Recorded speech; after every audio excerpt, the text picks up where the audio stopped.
I like having people involved, I guess, and moving fast, respecting their times, respecting their time. I hate having people wait forever, and sitting down to work with everybody before alone,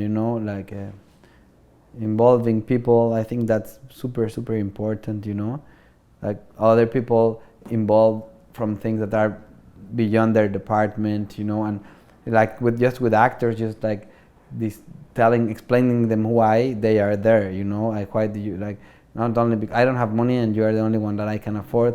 Of course not. I mean, there's a better way of saying that, I think you have the spirit of what this film needs, and it will be great to have you on set, and you are telling the truth, right? So, really just, even in the conversations you have with people before you hire them, just try to try to let people show you their passion. Really encourage them to show you that passion before you get on set, and if they can't, then that's probably not a good fit. Nice. And if they are going to be a good fit, then they're going to show it to you without even prompting them. If you're like in development, circling and not actually making your movie, just finally be like, I'm just gonna make my movie on my terms, and then you make a movie. And it will be imperfect and flawed and messy, but like you'll have made something. Never in school where it was like taught, like, I know it sounds so stupid, but like how to make a business plan or whatever. It's like make your own dreams come true. A business plan is essentially a blueprint for your dreams.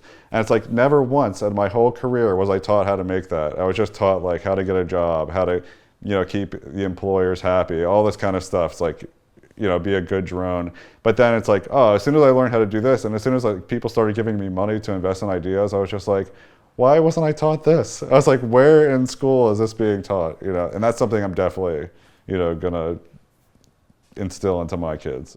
It's a very tricky thing, because you don't want to break through right away also like with something that will become your stamp, and then people will ask you only to do that.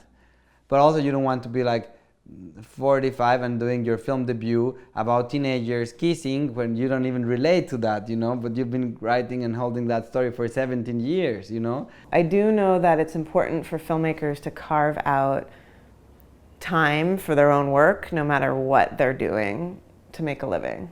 And often I've found that it's easier to carve out your own creative space if you're doing something totally different for money, because it's like it doesn't bleed over into it.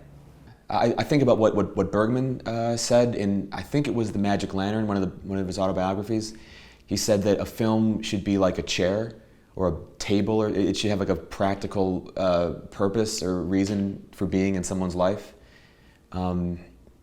So I hope that anything that, my objective, right, is to make something that can help you get through the day, or can make you feel less lonely, or it can have some like actual practical purpose in the way that maybe a trip to the doctor might, or something. That's like a goal. I think it's really important too for filmmakers, like when you're just starting out and you have this idea to make a narrative film, that the most important thing is to get through the process one time at all costs. It's like, oh yeah, like can I sell my movie? Can I do all this? But it's like you have to know in yourself like that you have the willpower essentially to get from point A to Z. And even if it doesn't sell or it's the next big thing, you know that you have what it takes to make the next one. Otherwise you'll just get lost in kind of like the red tape of how much effort filmmaking is. So when you set out to do it, it's like, oh, and then you start getting into it, it's like a giant mountain. But if you can get up it, you're golden.